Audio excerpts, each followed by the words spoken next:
судалгаа бэлгийн амьдрал зарим үзүүлэлтийг судалсан үр дүнгээс танилцуулж байгаа маа. Тэгэхээр бэлгийн эрүүл мэндийн асуудал бол нийт хүмүүсийн дунд одоо хаалттай эрүүл мэндийн тусламж үйлчилгээ бол хүртээмжгүй одоо хэвээр байсаар байгаа. Наснуудын бэлгийн амьдралын нийгмийн үнэлэмж нээлттэй биш байгаа нь одоо тэд наснуудын одоо амьдралын чанарт нөлөөлөхөс байгаа гэдэг таамаглал дэвшүүл бидний судалгааг хийхээр зарсан юм аа. За хэдийгээр одоо наснуудын бэлгийн амьдралын талаар мэдээлэл одоо хонс байгаа ч гэсэн олон улсад бол маш олон судалгаа хийгдсэн байт юм байна. Тэгэхээр энэ бүгдийг бол үндэс болгоод Монгол наснууд маань бэлгийн амьдралын үзүүлэлт ямар юм бэ гэсэн судалсан юм аа. За зорилго нь нөхөрчгөнд байх наснуудын бэлгийн амьдралын чанар зарим үзүүлэлтүүдийг авч судалсан байгаа. За судалгааг болохоор нэг агшингийн судалгааны зураг гэсэн байгаа. Энэ судалгааны асуумжийг болохоор Америкийн одоо тэтгэврт гаргагчдын нийгэмдээс авсан 2 хэсгүүгээ 72 бас асуулт төрхий асуумжийг ашигласан байгаа. За судалгааны датаг болохоор датаар болон бусад програмуудыг ашиглаж боловсруулалт хийсэн байгаа.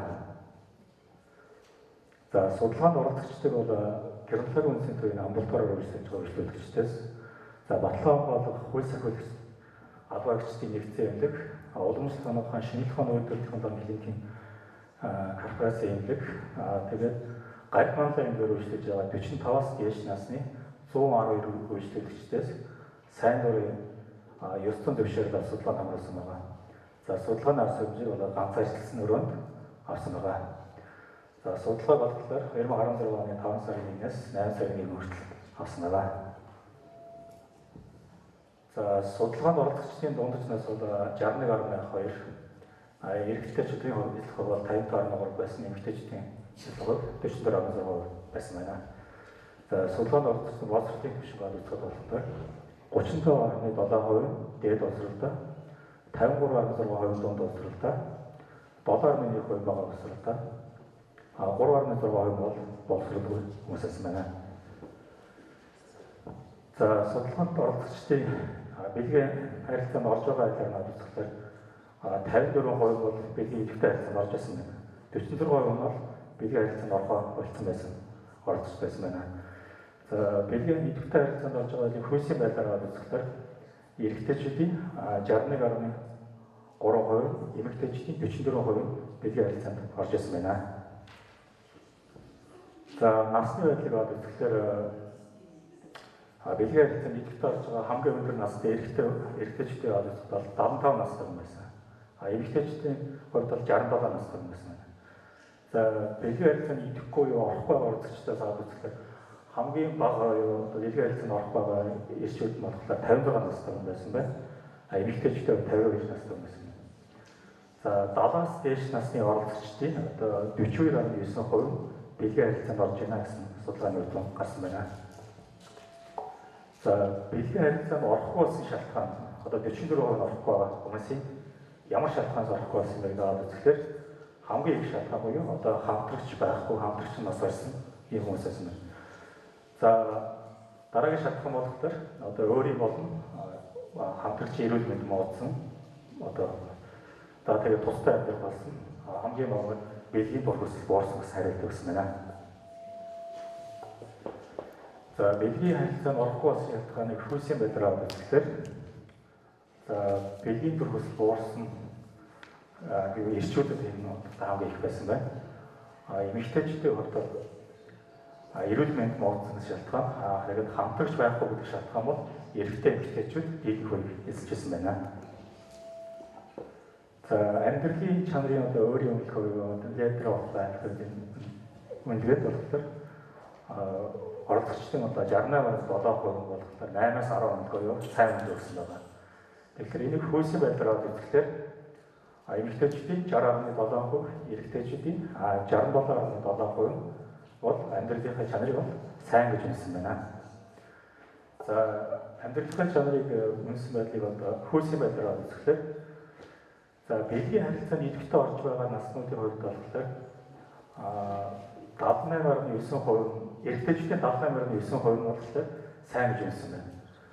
За эмэгтэйчүүдийн одоо 63.6% сайн гэж үнсэн. байна.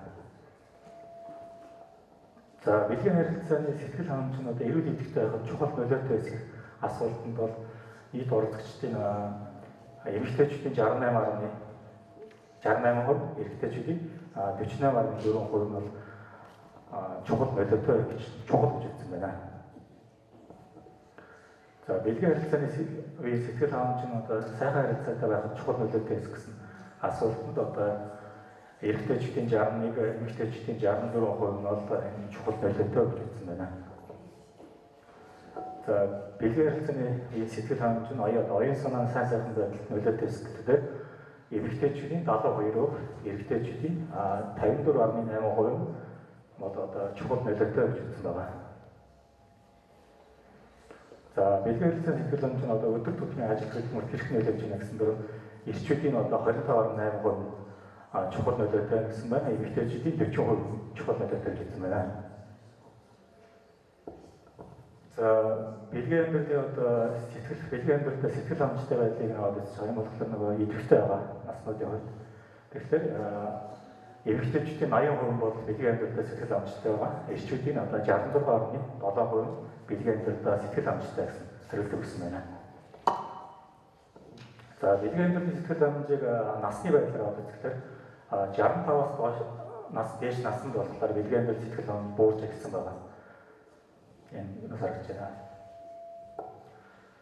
За гэр бүлийн байдал ба стрессийн түвшинг аваад үзэхээр бол за одоо их нэртэй нөхөртөйгөө хамт байгаа эсвэл бодож байгаа ямар нэгэн хүнтэйгээ уулзж байгаа 40-аас дээш 49-аас дээш насныхан болохоор 60% буюу одоо стрессийн түвшинг бага байна гэж үзсэн байгаа. Харин хүнтэй уулзах байгаа ганц үе хүмүүсийн хувьд бол стрессийн түвшин арай өндөр байна гэхэд 43% өндөр байна гэж үзсэн байна. За судалгааны хэлцэгтэй үлдээс аваад танилцуулъя. Судалгаанд одоо хамрагдсан эрчүүдийн хувьд бол арай илүү нээлттэй байж илүү дэлгэрэнгүй мэдээллийг өгч байсан байгаа. Харин эмэгтэйчүүдийн хувьд бол нууцлах хандлага ажиглаж байсан байна.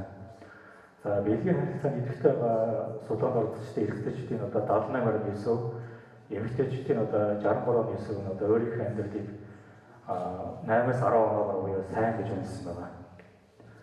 За эрэгтэйчүүдийн одоо 3 хүний 2, эмэгтэйчүүдийн 5 хүний 4 бол бэлгийн амьдралдаа сэтгэл хангамжтай байсан байна. Тэгээ энийг аваад үзэхэд нөгөө эрчүүдээс эмэгтэйчүүдийн сэтгэл хангамж аваад өндөр байгаа юм гэхээр одоо цэвэрлэлийн дараах насны эмэгтэйчүүд жирэмслэх, бие юм ирэх, сэтгэл санаа зовох зүйл одоо харьцангуй багасд бол одоо бэлгийн амьдралдаа идэвхтэй сэтгэл хангалуун байдаг байна. Энэ судалгаа болохоор энэ гадаад хэрэгцээний хүмүүний судалгаагаар батлагдсан байт юм байна. За 65-аас дээш насны хүний бол бэлгийн амьдралын сэтгэл хангамж даажмаар бууж эхэлдэг юм байна.